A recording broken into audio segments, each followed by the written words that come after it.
नमस्कार मित्रों, मैं अरुण शर्मा एग्ज़ाम कोच के ऑनलाइन प्लेटफॉर्म पर आपके साथ हूं और ये पॉलिटी की क्लास है। पॉलिटी की पहले जो क्लासेस चली वहां पर जो टॉपिक चल रहा था वो मूल अधिकार चल रहा था, यानी भाग 3 आर्टिकल 12 से लेकर 35 तक मूल अधिकार चल रहा था, जो भारतीय संविधान में अमेरिका के संविधान से लिया गया है, जिसका स्रोत अमेरिका का संविधान है। संविधान सभा में मूल अधिकार एवं अल्पसंख्यक समिति के जो अध्यक्ष थे सरदार वल्लभ भाई पटेल थे, और मूल अधिकार उप समिति के अध्यक्ष जो थे वो जेबी कृपलानी थे। ये क्वेश्चन बनते हैं एग्जाम में, तो हर क्लास में जब तक ये टॉपिक चल रहा है तो इन क्वेश्चनों को, इन बिंदुओं को रिपीट करने का मतलब यही है कि आपके पास ये दिमाग में हमेशा रहना चाहिए कि इन 3 बिंदुओं से लगातार प्रश्न बनते हैं। पहला कि किस भाग में है, मूल अधिकार या फंडामेंटल राइट्स या मौलिक अधिकार भाग 3 में है, कहाँ से कहाँ तक हैं, अनुच्छेद 12 से 35 तक हैं, किस देश के संविधान से लिए गए हैं, अमेरिका के संविधान से लिए गए हैं, संविधान सभा में मूल अधिकार एवं अल्पसंख्यक समिति के अध्यक्ष कौन थे, सरदार वल्लभ भाई पटेल, और दूसरा है कि मूल अधिकार उप समिति के अध्यक्ष कौन थे, जेबी कृपलानी। तो ये प्रश्न बनते हैं, तो इनको इसीलिए बार बार क्लास में रिपीट करते रहते हैं। हम पहुंच चुके थे आर्टिकल 20 तक। जो मूल अधिकार हैं वो मूल संविधान में 7 थे, लेकिन 44 कॉन्स्टिट्यूशन अमेंडमेंट 44वें संविधान संशोधन के द्वारा संपत्ति के मूल अधिकार को मूल अधिकार से हटाकर वैधानिक अधिकार बना दिया गया। तो इस प्रकार हमारे पास वर्तमान समय में मूल अधिकारों की संख्या कितनी है, 6 है। कितनी है, 6। तो अभी तक हमने आर्टिकल 20 तक जो मूल अधिकार हमें दिए गए हैं उन पे हमने चर्चा कर ली थी। अब जो हम जा रहे हैं मूल अधिकार में, वो अगला मूल अधिकार है शोषण के विरुद्ध अधिकार। क्या है, शोषण के विरुद्ध अधिकार। जो अगला हमारा मूल अधिकार है वो क्या है, शोषण के विरुद्ध अधिकार।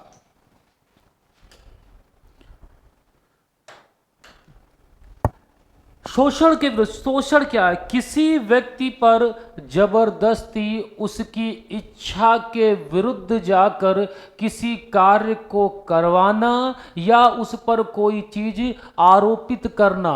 सबसे बड़ी बात है, शोषण उसे कहते हैं कि उसकी इच्छा के बगैर या वो व्यक्ति या वो जो सब्जेक्ट है या व्यक्ति है उस कार्य को करने के लिए कैपेबल नहीं है, शारीरिक दशाओं से या मानसिक स्थितियों से, फिर भी उससे वो कार्य कराया जाता है, तो इसे हम शोषण मानते हैं। तो कुल मिलाकर एक बात है, शोषण का मतलब है किसी के इच्छा के विरुद्ध उससे किसी कार्य में लगाना या उसके किसी कार्य को कराना, इसे शोषण कहते हैं। अब जनरली बात है, आप किसी कार्य को नहीं करना चाहते लेकिन आप पर दबाव बनाया जाता है कि ये कार्य करिए। अब आपका मन नहीं है लेकिन आप दबाव में आकर उस कार्य को कर रहे हैं, या आपकी शारीरिक क्षमताएं उस कार्य को करने के लिए कैपेबल नहीं है, फिर भी आपको वो कार्य करना पड़ रहा है, तो ये आपसे जबरदस्ती है, यानी ये एक प्रकार का आपका शारीरिक और मानसिक शोषण है। तो शोषण का मतलब ये होता है। तो संविधान में शोषण से बचने के लिए मूल अधिकार दिए गए हैं कि किसी व्यक्ति का शोषण ना किया जा सके। तो ये मूल अधिकार हमें कहां दिए गए हैं, इस मूल अधिकार का नाम है शोषण के विरुद्ध अधिकार। शोषण के विरुद्ध अधिकार। अब संविधान में जो भाग 3 उसमें शोषण के विरुद्ध अधिकार के लिए 2 अनुच्छेद, 2 आर्टिकल्स को रखा गया है। एक आर्टिकल है अनुच्छेद 23 और अगला आर्टिकल है अनुच्छेद 24। यानी अगर प्रश्न बनता है कि शोषण के विरुद्ध अधिकार संविधान में किस अनुच्छेद से किस अनुच्छेद तक है, तो अनुच्छेद 23 और अनुच्छेद 24 शोषण के विरुद्ध अधिकारों का वर्णन करता है। ये प्रश्न एग्जाम में बन सकता है और बना भी है, प्रीवियस सेट देखेंगे तो कहीं ना कहीं आपको ये प्रश्न आपको देखने को मिलता है कि शोषण के विरुद्ध अधिकार किस अनुच्छेद से किस अनुच्छेद तक है। तो किस अनुच्छेद से है? अनुच्छेद 23 और अनुच्छेद 24 में, दो आर्टिकल्स में हमें शोषण के विरुद्ध के बारे में अधिकार दिए गए हैं। तो आर्टिकल 23 क्या कहता है? देखिए, आर्टिकल 23 सब पर लागू होता है, चाहे वो बच्चा हो, चाहे औरत हो, चाहे बुजुर्ग हो, चाहे पुरुष हो, सब पर वो लागू होता है। लेकिन आर्टिकल 24 स्पेशली बनाया गया है किसके लिए? बालकों के लिए, बच्चों के लिए। ये कानून, ये आर्टिकल, ये अधिकार बच्चों के लिए दिया गया है। तो अनुच्छेद 23 क्या कहता है? बलात् श्रम प्रतिषेध, जो फोर्स्ड लेबर होता है, जबरदस्ती बलपूर्वक किसी कार्य को कराना, प्रतिषेध किया गया है, मना किया गया है। अगला है आर्टिकल 24, अगला जो शोषण के विरुद्ध अधिकार है, अनुच्छेद 24 क्या कहता है? बालकों के नियोजन में प्रतिषेध, मतलब बालकों का जो नियोजन किया जाता है, किसी कार्य में उन्हें लगाया जाता है, तो इन कार्यों में उनका क्या है? मना किया गया है, निषेध किया गया है। तो पहला आर्टिकल सबके लिए है और दूसरा जो 24 आर्टिकल है वो केवल किसके लिए है? बच्चों के लिए है, बालकों के लिए है। इतनी बात समझ में आई? चलिए आगे बढ़ते हैं। तो दो आर्टिकल, आर्टिकल 23 बलात् श्रम का प्रतिषेध और आर्टिकल 24 बालकों के नियोजन का प्रतिषेध, ये दोनों आर्टिकल पूछे गए हैं एग्जाम में। खासकर आर्टिकल 24 बार बार रिपीट हुआ है कि बालकों का नियोजन किस अनुच्छेद में प्रतिषेध किया गया है? तो बालकों का नियोजन आर्टिकल 24 में प्रतिषेध किया गया है। चलिए आगे बढ़ते हैं। अब हमारा पहला आर्टिकल जो है शोषण के विरुद्ध अधिकार, वो है अनुच्छेद 23। आर्टिकल 23 है हमारा पहला आर्टिकल शोषण के विरुद्ध अधिकार। क्या कहता है आर्टिकल 23? कहता है मानव के दुर्व्यापार और बलात् श्रम का प्रतिषेध। कह रहा है, दो शब्द यहां पर जोड़े गए हैं। कहता है संविधान में आर्टिकल 23 इस बात को इंश्योर करता है, कहता है कि मानव के दुर्व्यापार और बलात् श्रम को प्रतिषेध करता है। दुर्व्यापार मतलब मानव की खरीद और बिक्री, मानव को वस्तु को मानकर किस ना तो कोई खरीद सकता है ना उसे बेच सकता है। जैसे आप पुराने टाइम में देखिए कि दास प्रथा जब चला करती थी तो मानव को वस्तु के समान बाजारों में खरीदा और बेचा जाता था। जब दास प्रथा समाप्त हो गई तो उसके बाद ये चीजें नहीं हैं, लेकिन आज भी कहीं कहीं मानव अंगों की तस्करी या अवैध रूप से जो कार्यों का नियोजन होता है, उन कार्यों में उन्हें बलपूर्वक लगाना, ये सब चीज़ों के लिए मानव की आज भी खरीद और बिक्री होती है। लेकिन कानूनन ये जुर्म है, कानूनन ये जुर्म है और संविधान उस व्यक्ति को यह अधिकार देता है कि आपका अगर कोई खरीद या बिक्री करता है तो ये आपका मूल अधिकार है कि किसी व्यक्ति की वो खरीद और बिक्री नहीं कर सकता। और बलात् श्रम मतलब फोर्स्ड लेबर, बलपूर्वक कोई किसी से उसकी इच्छा के विरुद्ध जाकर कार्य नहीं करा सकता। इन दोनों चीजों को आर्टिकल 23 में प्रतिषेध किया गया है। प्रश्न अगर आता है कि कोई संविधान के किस अनुच्छेद में मानव के दुर्व्यापार और बलात् श्रम को प्रतिषेध किया गया है, तो वो कौन सा आर्टिकल है? आर्टिकल 23 अनुच्छेद 23 शोषण के विरुद्ध अधिकार में अनुच्छेद 23 मानव के दुर्व्यापार और बलात् श्रम को क्या करता है? प्रतिषेध करता है। इसमें दो आर्टिकल्स हैं। आर्टिकल एक है आर्टिकल 23 क्लॉज 1 और दूसरा है आर्टिकल 23 क्लॉज 2। दो आर्टिकल इसमें दिए गए हैं आर्टिकल 23 में, क्लॉज बना के आर्टिकल क्लॉज 1 और क्लॉज 2। देखिए क्या है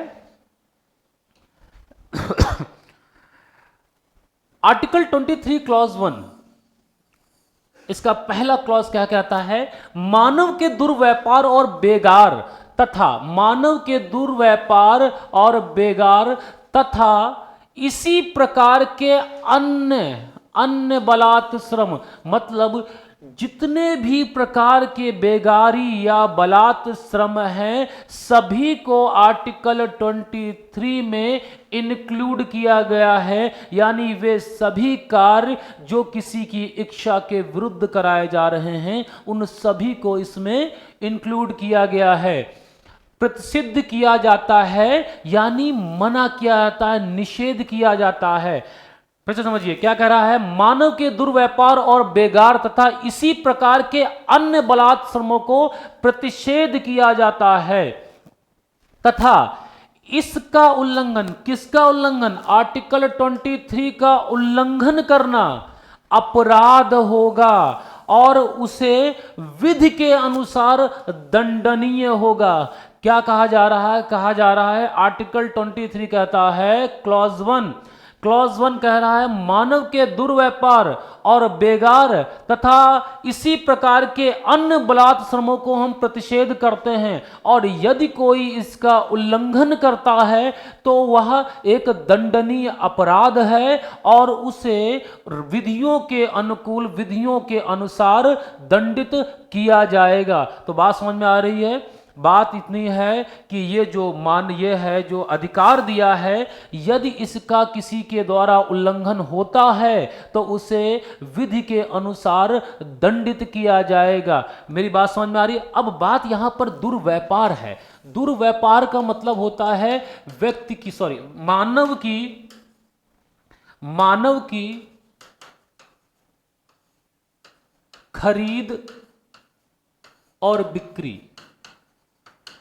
जो मानव है उसको वस्तु के समान खरीदना और बेचना अपराध है। फिर कहता है कि बेगार या बलात् श्रम, इसके अंदर बहुत सी चीजें, बेगार शब्द अपने आप में एक शब्द है जो बहुत सी शब्दों का, बहुत से प्रकार के बलात् श्रमों का इंक्लूड करके अपने भीतर चलता है। क्या क्या चलता है देखिए ध्यान से।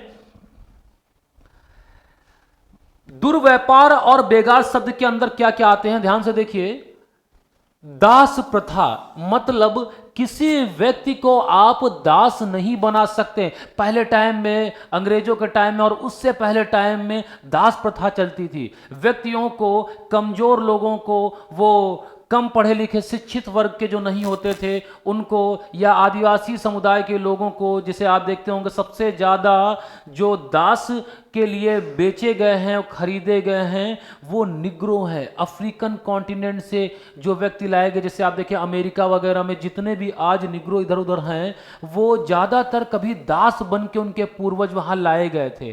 तो दास प्रथा किसी व्यक्ति से गुलामी करानी होती है, उसे अपने सभी कार्य उससे लेने होते हैं, जो कार्य आप कराना चाहते हैं, और बदले में उसे कुछ नहीं देना होता है और पूरा जीवन वो आपकी सेवा करने में गुजार देता है। इसे दास कहते हैं। तो दास प्रथा को प्रतिषेध किया गया है। मनुष्यों का किसी भी प्रकार का क्रय विक्रय, किसी भी प्रकार का हो, चाहे वो मानव अंगों की तस्करी के लिए हो, चाहे वो दास प्रथा के लिए हो, चाहे अवैध कार्यों में उनका नियोजन हो, इन सभी प्रकार को क्या किया गया है, प्रतिषेध किया गया है। बंधुआ मजदूरी, बंधुआ मजदूरी क्या होती है? आज भी भारत के कई क्षेत्रों में अवैध रूप से इसे क्रियान्वित किया जाता है और इस पर कई मूवमेंट भी चले हैं, कई संस्थाएं इस पर लगातार कार्य भी कर रही हैं। भारत सरकार ने कई कानून बनाए हैं।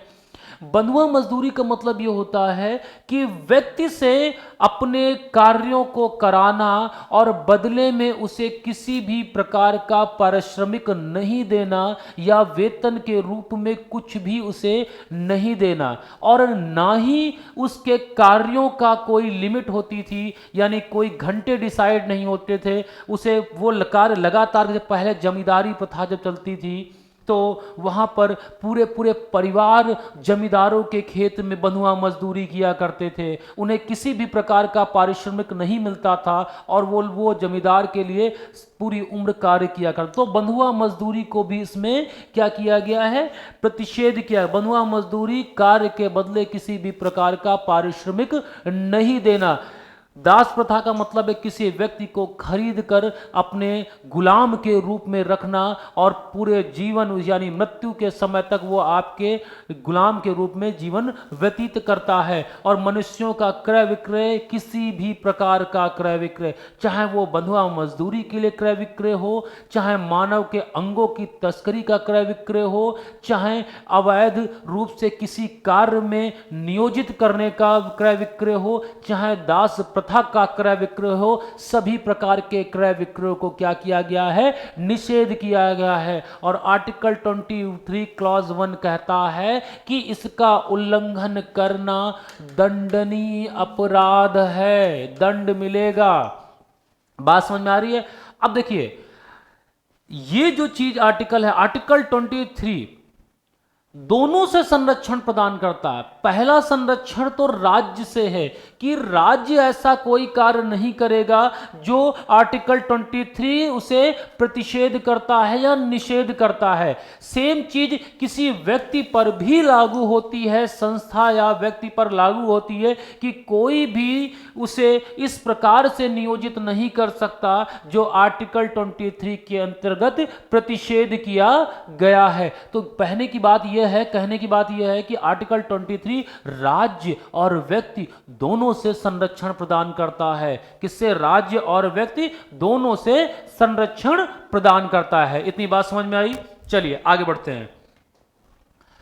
अब देखो, अभी आर्टिकल 23 क्लॉज 1 कह रहा था कि मानव के दुर्व्यापार तथा बेगार तथा अन्य इसी प्रकार के बलात्कार श्रम प्रतिषेध है और इनका उल्लंघन करना दंडनीय अपराध है। ठीक, अब दंडनीय अपराध तो राज्य मतलब विधि के अनुसार ही तो आप उसे दंड दोगे, तो पहले विधि बनाएंगे। तो कैसे क्या है? आर्टिकल 35 के अंतर्गत जो अनुच्छेद 35 है उसके अंतर्गत संसद को यह अधिकार है कि वो क्या करे? संसद को यह अधिकार दिया। किसको? संसद को यह अधिकार है कि अनुच्छेद 23 का उल्लंघन करने हेतु दंड के लिए विधियों का निर्माण करे। मतलब अनुच्छेद 23 का जब उल्लंघन होगा तो उसके लिए दंड के लिए विधि का निर्माण कौन करेगा? संसद करेगी। कौन करेगा? संसद करेगी। याद रखिए, अनुच्छेद 23 में जब भी उल्लंघन होगा तो उसके लिए दंड के लिए विधि का निर्माण कौन करेगा? संसद करेगी। संसद उसके लिए विधि का निर्माण करेगी। किस आर्टिकल के अंतर्गत यह अधिकार मिला है? आर्टिकल 35 के अंतर्गत यह अधिकार संसद को मिला हुआ है। मेरी बात समझ में आ रही है? चलिए अब देखिए, संसद ने कुछ नियम भी, कुछ अब कानून बनाए हैं। एग्जाम्पल के तौर पर देख लीजिए, बंधुआ मजदूरी प्रणाली उन्मूलन अधिनियम 1976। 1976 में बंधुआ मजदूरी प्रणाली उन्मूलन यानी बंधुआ मजदूरी को समाप्त करने के लिए कानून लाया जो संसद ने बनाया 1976 में। फिर महिलाओं और बालकों के अनैतिक व्यापार के निवारण का अधिनियम 1986। ऐसे भी अधिनियम बने, ये एग्जाम्पल के तौर पे। तो इतनी बात समझ में आई? एक बार देख लीजिए, आर्टिकल 23 क्या कहता है? मानव के दुर्व्यापार और बलात्कार श्रम को पूर्णतः निषेध किया गया है और इसे उल्लंघन करने वाले को दंडनीय अपराध माना जाएगा। और आर्टिकल 35 के अनुसार आर्टिकल 23 के उल्लंघन करने पर संसद उसके विधि का निर्माण करेगी। इतनी बात क्लियर हुई? चलिए आगे बढ़ते हैं। अगला देखिए, आर्टिकल 23 क्लॉज 2 क्या कहता है? क्लॉज 2 कहता है राज्यों को सार्वजनिक प्रयोजनों के लिए अनिवार्य सेवा लागू करने का अधिकार है। मतलब राज्य अनिवार्य सेवा, सार्वजनिक कार्य के लिए कोई अनिवार्य सेवा जब लागू करेंगी तो वो आर्टिकल 23 के अंतर्गत उल्लंघन नहीं माना जाएगा। परंतु यहां पर राज्य को एक बात ध्यान रखनी है कि जब भी वह सार्वजनिक कार्यों में अनिवार्य कार्य के लिए नियोजित करेगा व्यक्तियों को, तो वो इस बात पर कभी भेदभाव नहीं करेगा। ना तो वो जाति पर भेदभाव करेगा, ना तो वो वर्ग पे भेदभाव कर सकता है, ना तो वो धर्म पे भेदभाव करेगा, ना मूल वंश के आधार पर भेदभाव करेगा। कहने का मतलब है कि अगर राज्य को ऐसी आवश्यकता लगती है कि किसी सार्वजनिक कार्य में व्यक्तियों को नियोजित करना है, और तो नियोजित करना, लेकिन वो आर्टिकल 23 के अंतर्गत उल्लंघन नहीं माना जाएगा जब तक राज्य जाति, वर्ग, धर्म और मूल वंश के आधार पर भेदभाव नहीं करेगा। अगर इनके आधार पर भेदभाव किया तो वो क्या माना जाएगा? आर्टिकल 23 का उल्लंघन माना जाएगा। अब प्रश्न देखो कैसा बनता है। प्रश्न यहां पर जो बना है एग्जामों में, प्रीवियस ईयर पेपर्स में, वो बना है मानव के दुर्व्यापार और बलात्श्रम किस अनुच्छेद में है? अनुच्छेद 23। ध्यान रखिएगा, प्रश्न इसी प्रकार से आता है कि मानव का बलात्श्रम किस में निषेध किया गया है, मानव का दुर्व्यापार किस में निषेध किया गया है? तो आर्टिकल 23 में। चलिए आगे बढ़ते हैं। तो आर्टिकल 23 आपको समझ में आया होगा। अब है अनुच्छेद 24, यानी शोषण के विरुद्ध अधिकार का दूसरा अधिकार। अनुच्छेद 24 में क्या है? अनुच्छेद 24 जो दूसरा अधिकार है बच्चा, वो क्या है? बालकों के नियोजन में प्रतिषेध। पहला वाला तो सबको दिया गया है, पहला वाला सबको है, बालक हो, महिला हो, पुरुष हो, सबको वो अधिकार दिया गया है कि कोई उनके साथ गलत कार्य नहीं कर सकता है, उनका शोषण नहीं कर सकता है। लेकिन आर्टिकल 24 बालकों के लिए दिया गया, बच्चों के लिए दिया गया, उनका जो भविष्य है, उनके स्वास्थ्य को ध्यान में रखते ये अधिकार उन्हें दिया। क्या कहता है? कहता है 14 वर्ष से कम आयु के बच्चों या बालकों का कारखानों में, खानों में तथा अन्य किसी जोखिम पूर्ण कार्य में नियोजन जो है वो निषेध है। कहने का मतलब है कि जो बच्चा 14 वर्ष से कम आयु का है, उसे ना तो आप कारखाने में लगा सकते हैं, ना तो आप खानों में, माइंस में। अब कितने डीप माइंस होती हैं जहां पर जोखिम भरे कार्य होते हैं। अब 14 साल का, इसका मतलब देखिए यहां पर दो चीजें हैं। एक तो बच्चे के स्वास्थ्य को ध्यान में रखना, और बच्चा 14 वर्ष का बच्चा मानसिक रूप से उतना परिपक्व नहीं होता है। अगर आप जोखिम भरे कार्यों में उसका नियोजन करते हैं तो वो अपनी जान का तो जोखिम बनता ही है, लेकिन साथ में कार्य करने वाले और बच्चों के या और व्यक्तियों के जो उस कार्य में नियोजित हैं उनके लिए भी वो जोखिम बन सकता है। अब माइंस में आपने लगा दिया किसी बच्चे को, अब कोल माइंस से काफ़ी डीप में होती हैं, वहाँ पर बहुत सावधानी पूर्वक और प्रशिक्षित लोग कार्य करते हैं। अब वो बच्चा है, उसे ज्ञान नहीं है, उसने क्या किया, कोई गलत जगह पर माइनिंग कर दी, पूरी माइंड ढह गई, तो वो तो गया ही, और साथ में जो और कार्य कर रहे थे, जो प्रशिक्षित थे, जो मेच्योर थे, उनका भी जान का जोखिम हो गया। अब कोई कारखाना है जहां पर किसी कार्य को किया जाता है, अब बच्चा 14 वर्ष का बच्चा मैच्योर नहीं है, वो वहां पर निश्चित ना कोई गलती करेगा, क्योंकि मानसिक स्थिति, किसी कार्य को करने के लिए मानसिक स्थिति का, मैच्योरनेस का बहुत ज्यादा प्रभाव पड़ता है। डिसीजन मेकिंग पावर, बच्चा इतनी जल्दी डिसीजन नहीं ले सकता। अगर कोई सिचुएशन क्रिएट हो जाए अचानक तो वो पैनिक होकर डिसीजन नहीं ले पाएगा, और ना लेने की वजह से वो अपनी जान का भी जोखिम करेगा और दूसरों की जान का भी जोखिम करेगा। तो इन चीज़ों के लिए पूर्णतः उसे निषेध कर दिया गया है। और इसका सिर्फ इतना उद्देश्य है बच्चा कि आर्टिकल 24 का उद्देश्य क्या है? बालकों का स्वास्थ्य और जीवन की रक्षा तथा उनका शोषण ना हो। बहुत सी जगह पर देखिए एक रैट माइनिंग का आया था, जिसमें छोटे छोटे बच्चे, क्योंकि वो काफ़ी नैरो होती थी, वहाँ बच्चों को कोल माइनिंग के लिए भेज देते थे। तो इन सब चीज़ों के लिए मना किया गया कि आप किसी जोखिम भरे कार्यों में बच्चों को नहीं लगा सकते। चलिए आगे बढ़ते हैं। अब देखिए हमारे दो अधिकार हो गए, शोषण के विरुद्ध हमारे दो अधिकार हो गए, आर्टिकल 23 और आर्टिकल 24।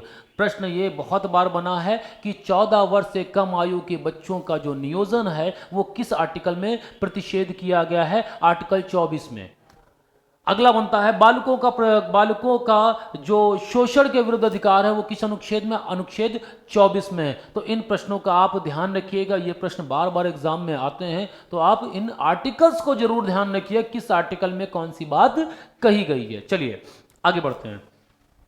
अब उनकी बात करें तो बच्चों के लिए बहुत से कानून भी बनाए गए, क्योंकि संसद के पास अधिकार है कि आर्टिकल के विरुद्ध कोई अगर होता है तो वो अधिकार कानून के रूप में बनाती रहती है।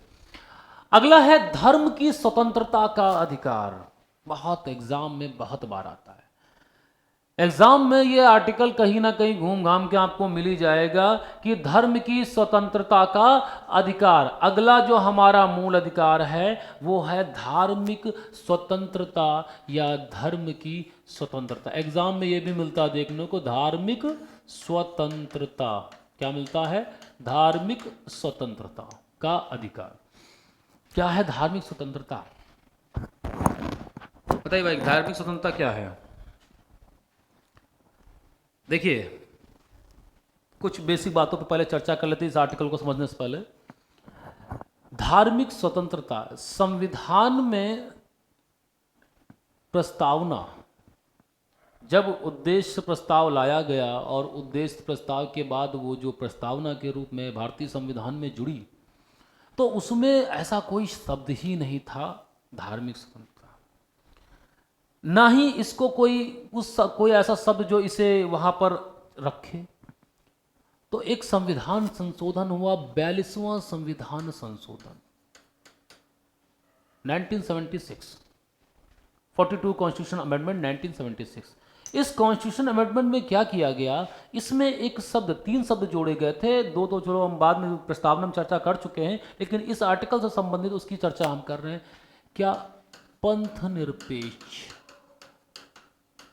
और इसी को कहते हैं धर्मनिरपेक्ष।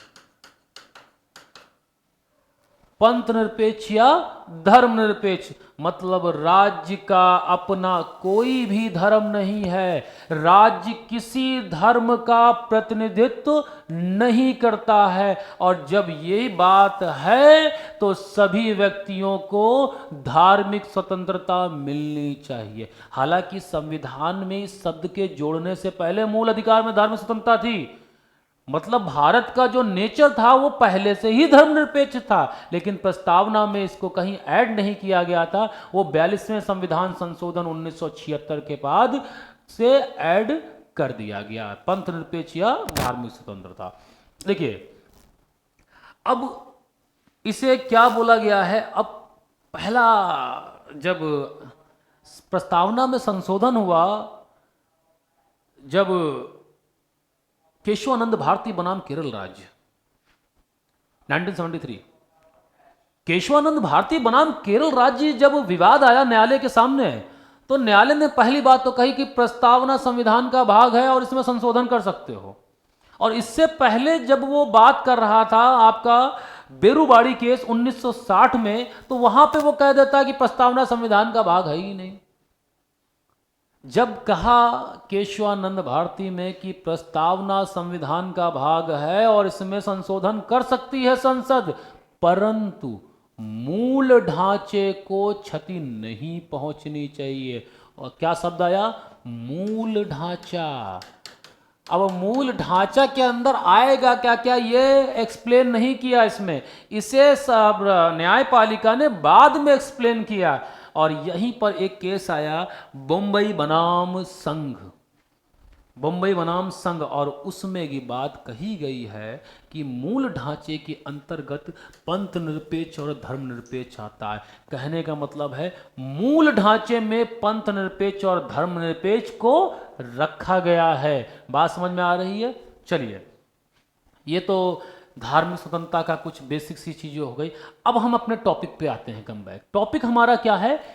मूल अधिकार। तो मूल अधिकारों में हमें जो अधिकार मिला है उसका नाम है धार्मिक स्वतंत्रता या धर्म की स्वतंत्रता का अधिकार। भाग 3 में ये धार्मिक स्वतंत्रता हमें कहां से कहां तक दी गई है बच्चा, ये हमें है आर्टिकल 25 से आर्टिकल 28, यानी 25 से लेकर 28 तक धार्मिक स्वतंत्रता की चर्चा की जाती है हमारे संविधान के भाग 3 मूल अधिकार में। ये हमें अधिकार दिया गया है 25 से 28 तक। तो पहला प्रश्न एग्जाम में बना है, कई एग्जाम में बना है कि धार्मिक स्वतंत्रता संविधान में किस अनुच्छेद से किस अनुच्छेद तक है, या धार्मिक स्वतंत्रता निम्नलिखित में से किस अनुच्छेद से संबंधित है। तो अनुच्छेद 25 से लेकर 28 तक क्या है, धार्मिक स्वतंत्रता का अधिकार दिया गया। क्या दिया गया है, धार्मिक स्वतंत्रता का अधिकार दिया गया है। अब देखिए, इसके पहले हम आर्टिकल्स, पहले हम 25 से लेकर 28 तक आर्टिकल में क्या क्या बातें कही गई हैं उन बातों को हम जानेंगे। उसके बाद हम एक एक आर्टिकल को समझते चलेंगे। तो सबसे पहला आर्टिकल है 25। आर्टिकल 25 क्या कहता है, अंतःकरण और धर्म को अबाध रूप से मानने, आचरण और प्रचार की स्वतंत्रता। यानी आर्टिकल 25 धर्म को मानने, आचरण, उसे प्रचार करने की आपको स्वतंत्रता देता है। पहला ही आर्टिकल आपको इस बात की गारंटी देता है। अगला है आर्टिकल 26। आर्टिकल 26 किससे रिलेटेड है, धार्मिक कार्यों के प्रबंधन की स्वतंत्रता। मतलब जो धार्मिक कार्य होते हैं उनके प्रबंधन की बात यहां पर आर्टिकल 26 में कही जा रही है। धार्मिक कार्य जैसे जुलूस निकालना, ये सब कार्य हैं। कोई अपना कर्मकांड है, कोई प्रचार का कार्य है, कोई स्पीच देने का कार्य है, कोई सभा, धार्मिक सभा का आयोजन का, इन कार्यों की बात करता है। फिर आर्टिकल 27 क्या कहता है, धार्मिक अभिवृद्धि हेतु कर से मुक्ति। मतलब किसी धर्म की वृद्धि के लिए, उसके पोषण के लिए कोई टैक्स नहीं लगाया जाएगा, इससे आपको स्वतंत्रता दी गई है। आगे देखिए, आगे है आर्टिकल 28। आर्टिकल 28 क्या कहता है, कुछ शिक्षा संस्थानों में धार्मिक शिक्षा और धार्मिक उपासना में उपस्थित होने की स्वतंत्रता। मतलब ये यहां पे क्या बात कर रहा है, शिक्षा संस्थानों में धार्मिक शिक्षा और वहां उपस्थित होने की बात कहता है। ये हमारे आर्टिकल हैं 25 से 28 तक, ये आर्टिकल हमारे हैं। अब इन आर्टिकल्स पे हम एक एक करके चर्चा कर लेते हैं। तो पहला आर्टिकल हमारा क्या है, आर्टिकल 25 अनुच्छेद 25 क्लॉज 1। अनुच्छेद 25 क्लॉज 1। अनुच्छेद 25 क्या कहता है, प्रत्येक व्यक्ति, अनुच्छेद 25 क्या कहता है, प्रत्येक व्यक्ति को अंतःकरण की स्वतंत्रता और धर्म के अबाध रूप से मानने की, आचरण करने की, प्रचार करने का अधिकार प्रदान किया गया है।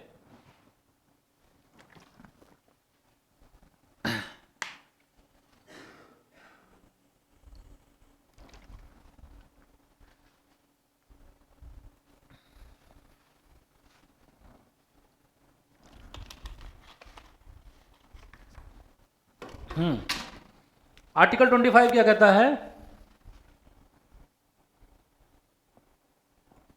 आर्टिकल 25 क्लॉज 1, 25 से 28 धार्मिक, यानी सब इस जो 25 से 28 का जो हमारा वो है वो धर्म से ही रिलेटेड है, इतना ध्यान रखिए। चलिए, आर्टिकल 25 क्लॉज 1 क्या कहता है, प्रत्येक व्यक्ति को, यानी हर व्यक्ति को क्या दिया गया है, अंतःकरण की स्वतंत्रता। पहली बात कहता है अंतःकरण की स्वतंत्रता। फिर कहता है धर्म को अबाध रूप से क्या, मानने की स्वतंत्रता, आचरण की स्वतंत्रता और प्रचार करने की स्वतंत्रता। यहां पर अंतःकरण, अबाध रूप से मानने की, आचरण करने की, प्रचार करने की स्वतंत्रता आर्टिकल 25 क्लॉज 1 में दी गई है। इतनी बात समझ में आ रही है कि इस प्रकार की स्वतंत्रताएं दी गई हैं, अंतःकरण, अबाध रूप से मानना, आचरण और प्रचार करने की। अब इन सब चीजों को जानते, क्या है अंतःकरण? अंतःकरण, अंतःकरण की स्वतंत्रता से तात्पर्य क्या है? देखो, अंतःकरण की स्वतंत्रता से तात्पर्य यह है कि व्यक्ति की आंतरिक स्वतंत्रता, मतलब व्यक्ति क्या चाहता है आंतरिक रूप से, ये उसकी स्वतंत्रता है। क्या है? कि वह अपनी इच्छा के अनुसार, मतलब वो स्वतंत्र है, आंतरिक रूप से वो स्वतंत्र है कि वो अपनी इच्छा के अनुसार अपने इष्ट, जिसे भी वो मानता है, जिसे भी वो मानता है उसके साथ में कम्युनिकेट करने के लिए, संबंध उसके साथ में स्थापित करने के लिए वह पूर्णतः स्वतंत्र है। कोई भी व्यक्ति जो धार्मिक अंतःकरण की स्वतंत्रता का मतलब है कि व्यक्ति को अपनी इच्छा के अनुसार अपने आराध्य, जिसे भी वो पूजता है, उसके साथ अपने कम्युनिकेशन को जैसे भी जिस माध्यम से स्थापित करने की स्वतंत्रता है। ये मतलब एक तरह का आंतरिक स्वतंत्रता, व्यक्ति की अपनी आंतरिक, हर व्यक्ति के अपने इष्ट आराध्य अलग होते हैं, उनके साथ वो जुड़ने का अपना एक अलग तरीका होता है। कोई ध्यान में जाता है और कोई जोर से अपने आराध्य को बुलाता है, तो अलग अलग तरीके की अपने आराध्य के साथ जुड़ने के हैं। तो ये अंतःकरण की स्वतंत्रता है, व्यक्ति की इंटरनल स्वतंत्रता है, इंटरनल फ्रीडम है कि व्यक्ति स्वतंत्र है कि अपने आराध्य के साथ वो किस प्रकार से कम्युनिकेट करता है, किस प्रकार से संपर्क में रहता है, उनसे किस प्रकार से संबंध में रहता है। ये उसकी आंतरिक स्वतंत्रता है, इसे ही कहा जाता है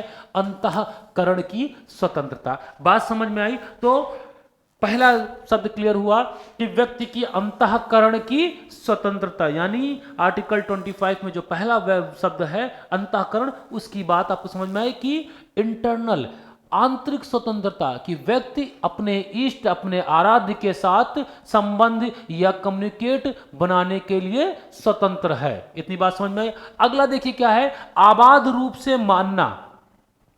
अगला है धर्म को मानना, धर्म को आबाद रूप से मानना। किसी व्यक्ति को अपने धर्म को आबाद रूप से मानने के लिए स्वतंत्रता दी गई है। तो इसका मतलब क्या है?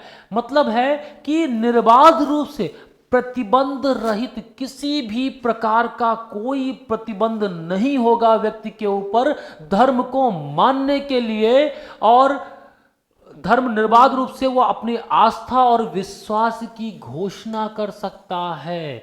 मतलब धर्म को आबाद रूप से मानने का मतलब यह है कि वह प्रतिबंध रहित, निर्बाध रूप से अपने धर्म में आस्था और विश्वास की घोषणा कर सकता है। यानी कोई भी व्यक्ति अपने धर्म में जो आस्था है कि हम इस धर्म को मानते हैं, उस धर्म में आस्था की कोई प्रतिबंध नहीं लगा सकता, वो घोषणा कर सकता है, अपने धर्म पे विश्वास को जाहिर कर सकता है बिना प्रतिबंधों को। इसे ही कहा जाता है धर्म को आबाद रूप से मानने की स्वतंत्रता। वो स्वतंत्र है अपने धर्म में आस्था रखने के लिए, उसमें विश्वास रखने की घोषणा करने के लिए पूर्णतः स्वतंत्र है, उस पर किसी भी प्रकार का प्रतिबंध या दबाव नहीं होगा। अगला है धर्म के आचरण। आचरण, धर्म के आचरण, यहां पे दो शब्द हमारे क्लियर हो गए, दो शब्द हमारे यहां पर आबाद रूप से। अब है आचरण, आचरण की बात करते हैं।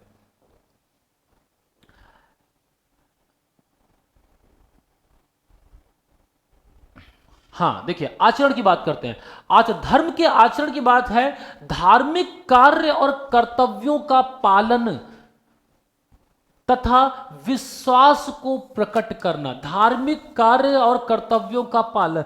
देखिए, धर्म के आचरण से मतलब है कि जब आप किसी धर्म में आस्था रखते हैं तो उसके जो कार्य होते हैं, उसके जो कर्तव्य होते हैं और उसमें जो विश्वास होता है, उनका आप पालन करते हैं। जैसे हर धर्म के अपने कर्तव्य होते हैं, पूजा पद्धति अलग अलग होती है, अपने इष्ट को मानने की पद्धति अलग होती है, उनको करने की जो पद्धतियां, उनको करने की विधियां अलग अलग होती हैं। तो प्रत्येक, और विश्वास होता है, यानी प्रत्येक व्यक्ति को अपने धार्मिक कार्य और कर्तव्यों का पालन करने की स्वतंत्रता दी जाती है कि आप अपने धार्मिक कार्यों का पालन कर सकते हैं। चलिए अगला शब्द देखिए, धर्म के प्रचार की स्वतंत्रता। धर्म के प्रचार की स्वतंत्रता कह रहा है धार्मिक विचार को दूसरे के समक्ष प्रकट करना।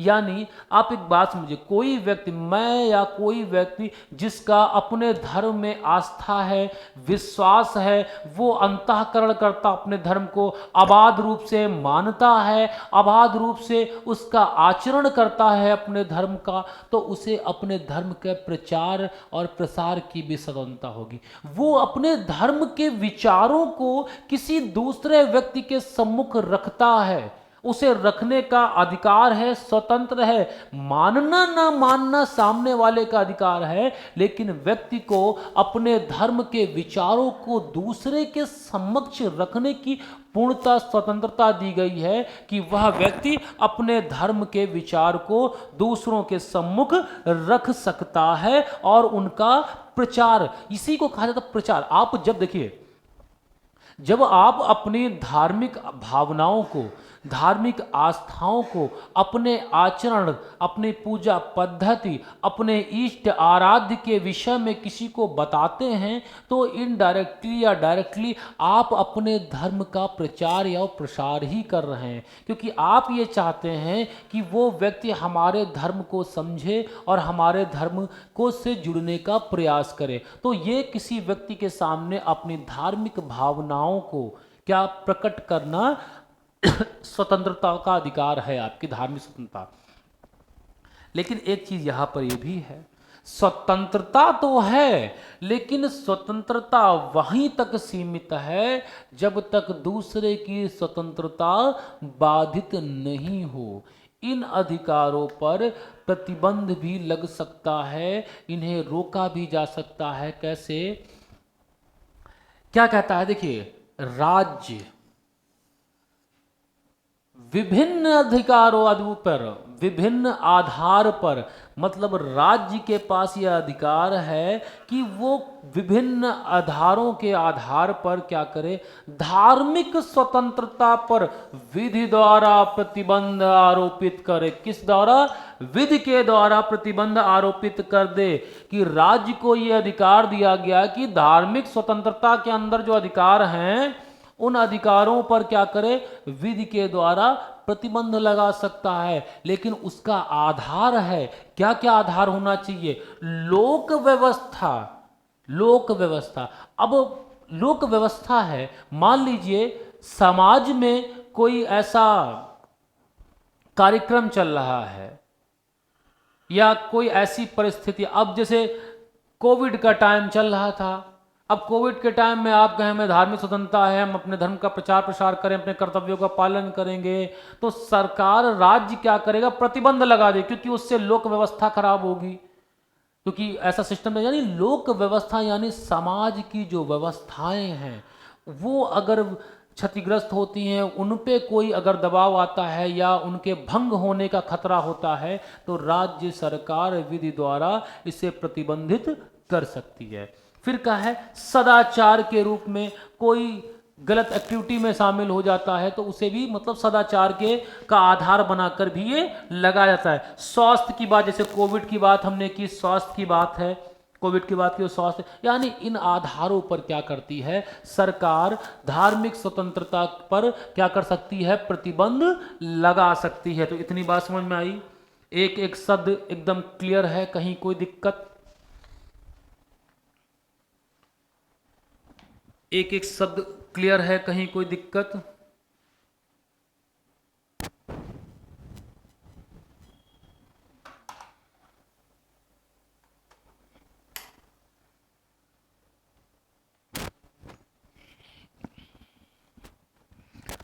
चलिए आगे देखिए। अब 25 तो आर्टिकल हो गया, अब यहां पर अगला है आर्टिकल 26, अनुच्छेद 26। अनुच्छेद 26 क्या कहता है? धार्मिक स्वतंत्रता का अगला अनुच्छेद, अगला मूल अधिकार 26 क्या कहता है? धार्मिक कार्यों के प्रबंधन की स्वतंत्रता। क्या है? धार्मिक जो कार्य होंगे उनके मैनेजमेंट के लिए फ्रीडम दी गई है, उनके प्रबंधन के लिए क्या दिया गया है? स्वतंत्रता दी गई है। लेकिन ये स्वतंत्रता आपकी अधीन है, यानी इस पर भी प्रतिबंध लगेगा। जैसे आप कोई कार्य, धार्मिक प्रबंधन का कोई कार्य करना चाहते हैं, कोई जुलूस निकालना चाहते हैं, कोई सभा निकालना चाहते हैं, कोई रैली निकालना चाहते हैं, कहीं सत्संग करना चाहते हैं, या और कोई धार्मिक चीज़ों करना चाहते हैं, तो क्या है, उस पर भी आप स्वतंत्र तो हैं, लेकिन प्रतिबंध कैसे लग सकता? वही 3 आधार, लोक व्यवस्था के आधार पर प्रतिबंध है, सदाचार के आधार पर प्रतिबंध लगेगा, और स्वास्थ्य के आधार पर प्रतिबंध लग सकता है। बात समझ आ रहे हैं? ठीक, इतनी बात समझ में आई है? प्रतिबंध लग सकता है, लेकिन जो स्वतंत्रता दी गई है इसमें, ये जो स्वतंत्रता दी, ये तो प्रतिबंध है कि इनके आधार पर लगता है, लेकिन धार्मिक कार्यों के प्रबंधन की स्वतंत्रता में है क्या? तो धार्मिक कार्य की स्वतंत्रता में है कि ये प्रत्येक धार्मिक संप्रदाय को, पहली बात तो मिले हैं, प्रत्येक धार्मिक संप्रदाय को ये अधिकार मिले हैं कि वह अपने धार्मिक कार्यों के प्रबंधन में के लिए स्वतंत्र है, लेकिन इन 3 आधारों के अधीन रहते हुए, लोक व्यवस्था, सदाचार और स्वास्थ्य के अधीन रहते हुए, वो अपने धार्मिक कार्यों के प्रबंधन के लिए प्रत्येक धार्मिक संप्रदाय क्या है? स्वतंत्र है। कहता है धार्मिक प्रयोजनों के लिए संस्थानों की स्थापना और पोषण का अधिकार। कैसे प्रबंधन की बात कर रहा है? कह रहा है कि धार्मिक कार्यों के प्रयोजन, धार्मिक कार्य हैं, उनको कार्यान्वित करने के लिए संस्थानों की स्थापना, यानी कोई व्यक्ति, कोई धार्मिक संप्रदाय अपने धार्मिक कार्यों को क्रियान्वित करने के लिए संस्थानों की स्थापना और उन संस्थानों के पोषण के लिए, उन्हें वृद्धि करने के लिए पूर्णतया स्वतंत्र है। बात समझ में आ रही है? बात समझ में आ रही है? यहां पर क्या कह रहा है? जो आर्टिकल 26 है वो कहता है धार्मिक कार्यों की प्रबंधन की स्वतंत्रता। उसमें क्या कहा गया है कि धार्मिक कार्य, जो प्रत्येक धार्मिक संप्रदाय है, वो अपने धार्मिक कार्यों के प्रयोजन या उन्हें क्रियान्वित करने के लिए संस्थानों की स्थापना कर सकता है, और उनके वित्त पोषण के लिए भी वह पूर्णतः स्वतंत्र है। बात समझ में आ रही है? चलिए आगे देखिए, अगला है धर्म के विषय कार्यों के प्रबंधन करने का अधिकार। मतलब जो धार्मिक कार्य हैं, उनके जो विषय हैं, उनके प्रबंधन करने का भी अधिकार उसे दिया गया है। जंगम और स्थावर, यानी ऐसी संपत्ति जो मूवेबल हो, चलित और अचल संपत्ति।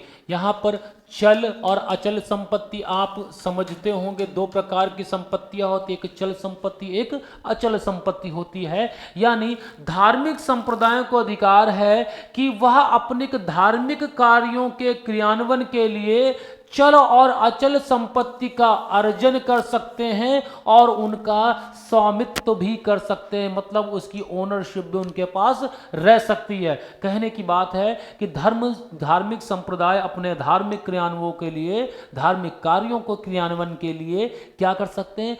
चल और अचल संपत्ति, दोनों प्रकार की संपत्तियों का अर्जन कर सकते हैं और उसकी ओनरशिप यानी उसका मालिकाना हक भी रख सकते हैं। अगला देखिए, संपत्ति का विधि के अनुसार प्रशासन करने का अधिकार। वही बात है कि उस संपत्ति पर जो प्रशासन करने का अधिकार है, स्वामित्व का अधिकार है, वो उनके पास रहेगा, इसके लिए वो स्वतंत्र हैं। चलिए इतनी बात समझ में, ये आर्टिकल 26 हो गया। आर्टिकल 26 तक हम पहुंच चुके हैं। अब अगला है आर्टिकल 27 की बात करते हैं। धार्मिक स्वतंत्रता का अगला मूल अधिकार है अनुच्छेद 27। क्या है? अनुच्छेद 27। और इस मूल अधिकार में क्या कहा गया है? किसी भी व्यक्ति को ऐसे करों को देने के लिए, अभी मैंने आपको जब एक साथ बताया था तो उसमें मैंने कहा था कि करों से मुक्ति, धार्मिक करों से मुक्ति। कहने की बात यहां पर है कि किसी व्यक्ति, कोई भी व्यक्ति को राज्य कर कौन लगाता है? कर राज्य लगाता है। तो राज्य कोई ऐसा कर नहीं लगाएगा जिस कर से जो राशि आएगी, जो टैक्स से जो पैसा आएगा, उसका प्रयोग वो किसी धर्म के वित्त पोषण और उसकी वृद्धि के लिए खर्च करेगा। बात समझ में आ रही है कि राज्य किसी व्यक्ति पर ऐसा कोई कर आरोपित नहीं कर सकता जिस कर से संचित राशि से वो किसी विशेष धर्म का वृद्धि हो या उसका पोषण किया जाना हो। इस बात को पूर्णतः निषेध किया गया है। देखिए क्या कहता है, कहता है किसी भी व्यक्ति को ऐसे करों, कैसे कर, ऐसे करों को देने के लिए बाध्य नहीं किया जा सकता। कैसे कर, ऐसे करो देने के लिए बाध्य नहीं किया जा सकता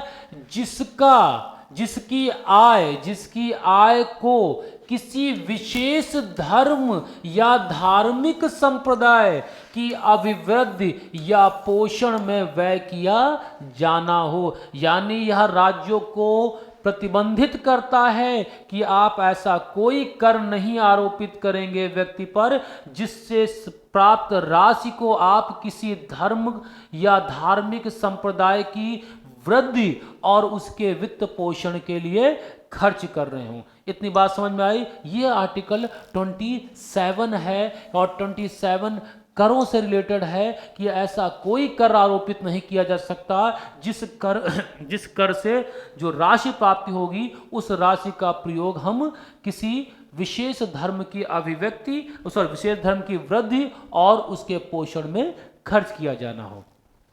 चलिए आगे देखिए, अंतिम आर्टिकल है आर्टिकल 28। आर्टिकल 28 क्या कहता है, देखिए ध्यान से। धार्मिक स्वतंत्रता का अगला आर्टिकल है आर्टिकल 28। कहता है कुछ शिक्षा संस्थानों में धार्मिक शिक्षा या उपासना में उपस्थित होने के अधिकार, स्वतंत्रता। कह रहा है कि जो शिक्षा संस्थान है उसमें कुछ शिक्षा संस्थानों में धार्मिक स्वतंत्रता, धार्मिक शिक्षा देने का अधिकार, स्वतंत्र हो आप धार्मिक शिक्षा दें। कैसे अधिकार? लेकिन वो शिक्षा संस्थान कैसे होंगे? आप धार्मिक शिक्षा दे सकते हैं लेकिन उन शिक्षा संस्थानों में धार्मिक शिक्षा नहीं दी जा सकती। कैसे?